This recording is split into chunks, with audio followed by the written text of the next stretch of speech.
સ્વાગત છે મહાન ગુજરાત ન્યૂઝ ચેનલમાં। લોકસભાની ચૂંટણીની જાહેરાત સાથે જ તમામ રાજકીય પક્ષો દ્વારા પ્રચારમાં પણ જોર લગાવવામાં આવી રહી છે। તમામ પાર્ટીના ઉમેદવારોએ પોતપોતાના લોકસભા મત વિસ્તારમાં પ્રચાર શરૂ કરી દીધો છે। ત્યારે બનાસકાંઠાના કોંગ્રેસના ઉમેદવાર ઘેનીબેન ઠાકોર, જેમણે ગાંધીનગર સહિત દરેક જગ્યાએ તમે માથે ઘૂમટો રાખ્યા વગર અનેકવાર જોયા હશે, પણ તાજેતરમાં ઘેનીબેન અલગ અંદાજમાં જોવા મળ્યા છે, પરંતુ આજે તેઓ ઘૂમટો ઓઢીને જોવા મળ્યા હતા। બનાસકાંઠા કોંગ્રેસના લોકસભા બેઠકના ઉમેદવાર ઘેનીબેન ઠાકોર પીળી સાડી પહેરી માથે ઘૂમટો તાણી બોલતા જોવા મળ્યા હતા। લોકસભાની ચૂંટણીના અનુસંધાને યોજાયેલા કાર્યક્રમમાં ઘેનીબેનનો આ અંદાજ જોવા મળ્યો હતો। પક્ષના નેતાઓ સહિત સમાજના આગેવાનો સામે મર્યાદા જાળવતા ઘેનીબેન ઠાકોર માથે ઘૂમટો ઓઢી સંબોધન કરતા જોવા મળ્યા હતા। ઘેનીબેન ઠાકોરે પોતાના સાસરિયામાં કહ્યું કે કોતરવાડા ગામ એ મારું સાસરિયું છે, એટલે મારો વારસાઈ હક છે। દિયોદર તાલુકાને જેટલું આપવું હોય એટલું આપે અને મામેરા રૂપે કાયદેસરથી હક માગું છું। મને તમારે વારસાઈમાં મત આપવા પડશે। નામ લીધા વગર શાસક પક્ષ પર નિશાન સાધતા ઘેનીબેને કહ્યું કે પોલીસનું કામ કાયદો અને વ્યવસ્થા જાળવવાનું છે, પોલીસ સ્ટેશનમાં બોલાવી ધમકાવવાનું નથી। પોલીસને ટકોર સાથે ચેતવણી આપતા ઘેનીબેને કહ્યું કે પોલીસ કાયદામાં રહી વ્યવસ્થા જાળવવાનું કામ કરે, કોઈ સરકાર કાયમી રહેવાની નથી। જ્યારે ઘેનીબેન ઠાકોરે વધુમાં શું કહ્યું, જો આ વિડીયો। કોતરવાડા ગામે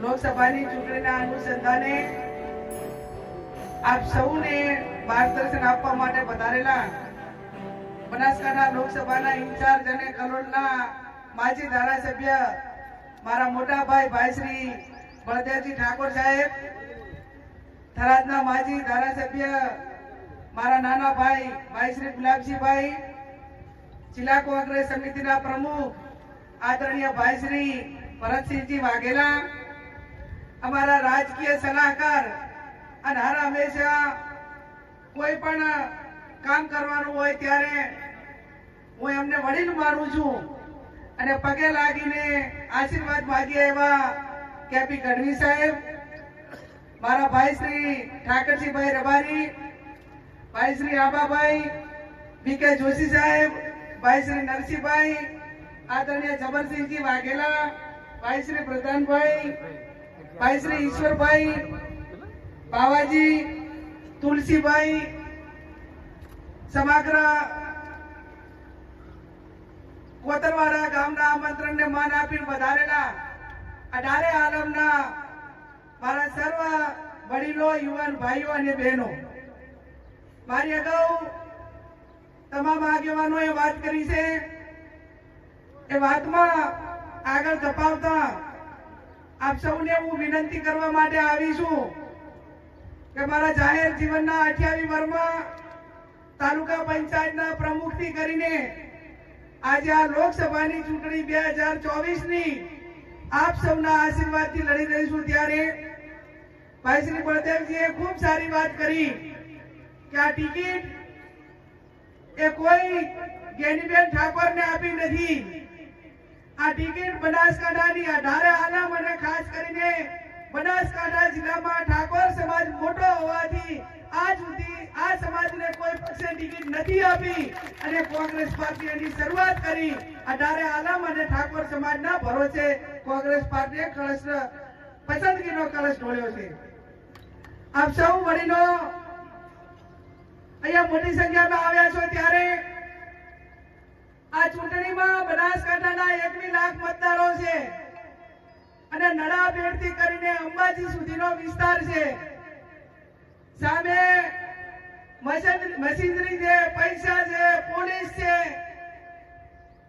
સમાજ સંગઠિત છે, સમાજ રાજકીય રીતે અગ્રેસિવ છે, એ બધું છે, પણ તમારા પાસે કોંગ્રેસ પાર્ટી પાસે સમગ્ર બનાસકાંઠામાં વોટ બેંક મોટી છે અને વોટ બેંક મોટી હોવાથી એ સરકારનો દુરુપયોગ કે સત્તાનો પોલીસનો દુરુપયોગ કરે, હું પોલીસને વહીવટી તંત્રને અનેક વખત કીધું છે ને આ ચૂંટણીની શરૂઆતમાં જાહેરનામું આજે પડ્યું છે ત્યારે કહું છું કે પોલીસનું કામ કાયદો ને વ્યવસ્થા જાળવવાનું ને તટસ્થ ચૂંટણી કરાવવાનું છે, નહીં કે કોઈને પોલીસ સ્ટેશનમાં બોલાવીને ધમકાવા કે ખોટા કેસો કરવા કે આવનાર સમયમાં જોઈ લેશું એવી ધમકી આપવાનું કામ એ પોલીસનું કે વહીવટી તંત્રનું નથી. અને એમને આપણા માધ્યમથી કહેવા માંગુ છું કે સરકારો કાયમ એક રહેવાની નથી, સરકારો બદલાવાની છે અને બદલાવાની છે ત્યારે પોતપોતા વિભાગ એ વિભાગનું કામ કરે એવી હું એમની પાસે લોકશાહી ઢબે અપેક્ષા રાખું છું. આપ સૌ અહીંયા આજે અમારા મહેમાન બન્યા છો. ભાઈ ગુલાબભાઈએ કીધું કે ગેનીબેન અમે તો 2 વખત તમારું મામેરું ભર્યું અને હવે આજે હું દિયોદર તાલુકા અને સમગ્ર દિયોદર તાલુકા પાસે જુવારું માંગવા આવી છું અને બાકીના જે તાલુકા છે એમની પાસે અધૂરું મામેરું પૂરું કરવા માટે આવી છું.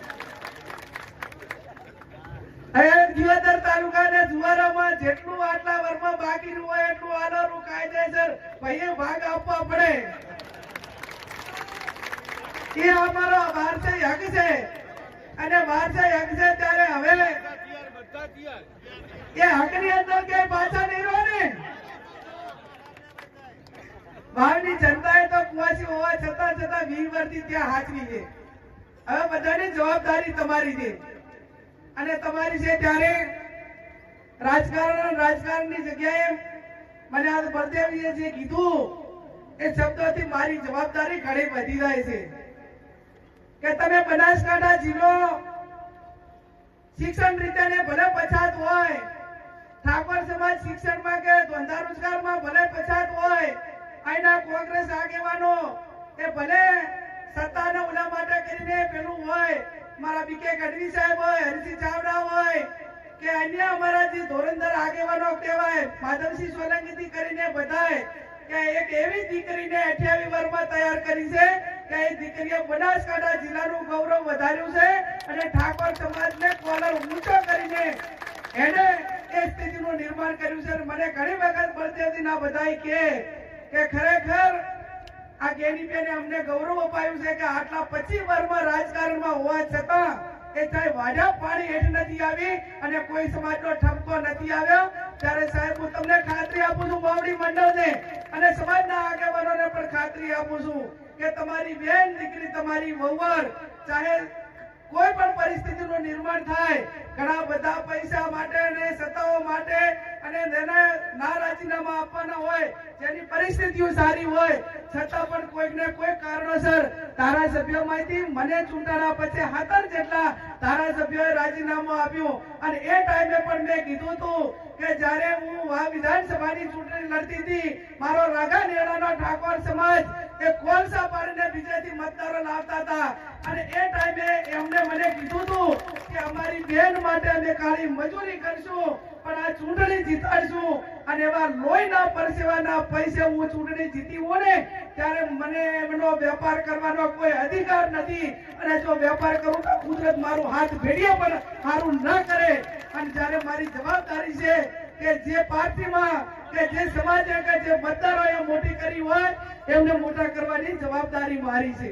ત્યારે ફરી આપ સૌને હું ખાતરી આપું છું કે સમગ્ર ઢાળે આલમ એ ઠાકોર સમાજને ખૂબ પ્રેમ લાગણીને સ્નેહ આપે છે. આજે ઠાકોર સમાજ હોય, કોંગ્રેસના આગેવાનો હોય, આ તમે ઢાળે આલમ હોય, તમામ સમાજના વડીલો હોય એને તમે મને મોટી કરી છે અને મોટી કરી છે એટલા માટે મોટી કરી છે કે હું ધારાસભ્ય તરીકે ચૂંટાણી હોઉં, આ કેશવજી હોય, અમરતજી હોય, દિનેશભાઈ હોય, બળદેવજી હોય, બીજા આગેવાનો હોય, આ બધાને મોટા કરવા વાળો પણ ઠાકોર સમાજ છે અને એ સમાજ જ્યારે રાજકીય રીતે અગ્રેસિવ હોય ત્યારે બીજા સમાજોને હાચવવાની જવાબદારી પણ ક્યાંક ને ક્યાંક ઠાકોર સમાજની થાય છે. ત્યારે આપ સૌ કાયમી બીજા સમાજોનું રક્ષણ કર્યું છે, એમને ક્યાંય હેરાનગતિ નથી થઈ અને એ હેરાનગતિ કોઈ પ્રકારની ઠાકોર સમાજ તરફથી નથી થઈ એટલા માટે કરીને છેક સર્વે રિપોર્ટ હોય અને કોંગ્રેસ પાર્ટીએ લોકસભા સુધી ટિકિટ આપી હોય તો એ તમે બધાને મદદરૂપ થયા છો. એ આબરૂના કારણે આ કોંગ્રેસ પાર્ટીએ ટિકિટ આપી છે. આપ સૌને ફરી બે હાથ જોડીને વિનંતી કરું છું કે હજી મીટિંગો અલગ અલગ થશે. આજે જે સંખ્યામાં આવ્યા છે એનાથી 50 ગણી સંખ્યામાં જેતરે પાલનપુર ફોર્મ ભરવા જવાનું હોય ત્યારે ફોર્મ ભરતી વખતે સમગ્ર બનાસકાંઠા જિલ્લાના એક નારો છે કે બનાસની બેન ગેની બેન. અને એ જ્યારે ફોર્મ ભરતી વખતે રિક્ષા હોય, છકડો હોય, ટ્રેક્ટર હોય, હોન્ડા હોય અને જે પણ સાધન તમારી પાસે છે એ તમામ સાધનને બેનનું ફોર્મ ભરવાનું હોય તો અહીં જેટલા છે એટલા બીજાને પણ અમે કહેશું કે દે આવો એ બે જણા આવજો. હારો રૂડો પ્રસંગ હોય ને ત્યારે આપણે હજોડે જતા હોય છે. એટલે મારા મહિલાઓની સંખ્યા પણ ફોર્મ લોકસભાનું મહિલા ભરતી હોય અને 20-50% મહિલાઓ બહેનો ના હોય તો બધા પ્રસંગ પણ ના શોભે. એટલે પ્રસંગને શોભવા માટે કરીને તમે બધાય જે ફોર્મ ભરવા આવવાના છે બધાય બે જણા આવજો. અને બાકીનું થોડું જે બનવું હોય એટલા પ્રમાણમાં બરોબર છે. કે હમણાં બધા રાજકીય રીતે બેન કે ઘણી વખત મને સરપંચો ના બધા કીધું તમે સરપંચને કેમ નથી લાવતા. મહિલા સરપંચ હોય તો મને એમ કે ઈ વોટ લઈને જીત્યા હોય તો ઈ આવશે. એટલે બિચારા ધમકાવવાનું ખરું પાછું. પણ છતાં પુરુષ પ્રધાન દેશ છે એટલે આપ સૌ અહીંયા મોટી સંખ્યામાં ઉપસ્થિત છો. ઘણો બધો ટાઈમ થઈ ગયો છે. કેપી સાહેબ અને બધા આગેવાનોએ સૂચન કર્યું એમ ચૂંટણી સમય દરમિયાન ઠાકોર સમાજ કોંગ્રેસના સૌ આગેવાનો વડીલો ખૂબ સંયમ રાખે. જેને જે બોલવું હોય બોલે પણ આપણા મોઢાથી કોઈ ખરાબ વસ્તુ ના બોલાય. હમણાં તો એક ભાજપના આગેવાન ના શબ્દો બોલવા ના બોલ્યા. મને અનેક લોકોએ કીધું અને અનેક લોકોએ કીધું તો છતાં મેં એમને એમ કીધું કે ભાઈ એમના શબ્દો એમને મુબારક. એક ભારતીય જનતા પાર્ટીના આગેવાન એમ થઈને એમ કહે કે આ તો એક કોંગ્રેસની મંત્રા છે અને ગામડે ગામડે નીકળી પડી છે. આ શબ્દ જ્યારે ભાજપના જવાબદાર આગેવાનો બોલતા હોય ત્યારે આપણે એના અમે બીજો જવાબ કાંઈ નથી આપવાનો. જવાબ એટલો જ આપવાનો છે, ચૂંટણીમાં જવાબ આપવાનો છે કે અમારી બેન દીકરી એ મંત્રા હતી કે અમારી બેન દીકરી લોકોની સેવક હતી.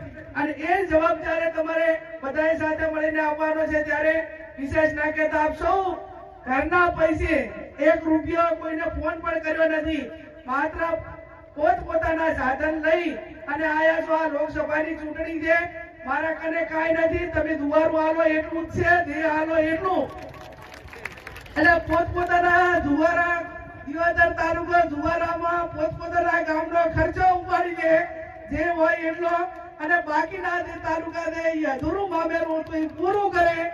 આટલો જ શબ્દ સાથે આપ સૌ મોટી સંખ્યામાં આવી અને અમને બધાને મનોબળ પૂરું પાડ્યું. ઠાકોર સાહેબનો બધા આગેવાનોનો ખૂબ ખૂબ હૃદયપૂર્વક આભાર માનું છું. અને હવે પછી જ્યારે જિલ્લા પંચાયતની સીટ વાઇઝ મીટિંગ થાય એ ટાઈમે પણ આપ સૌને કહેવડાવશું. આપ બધાનો ખૂબ ખૂબ હૃદયપૂર્વક આભાર.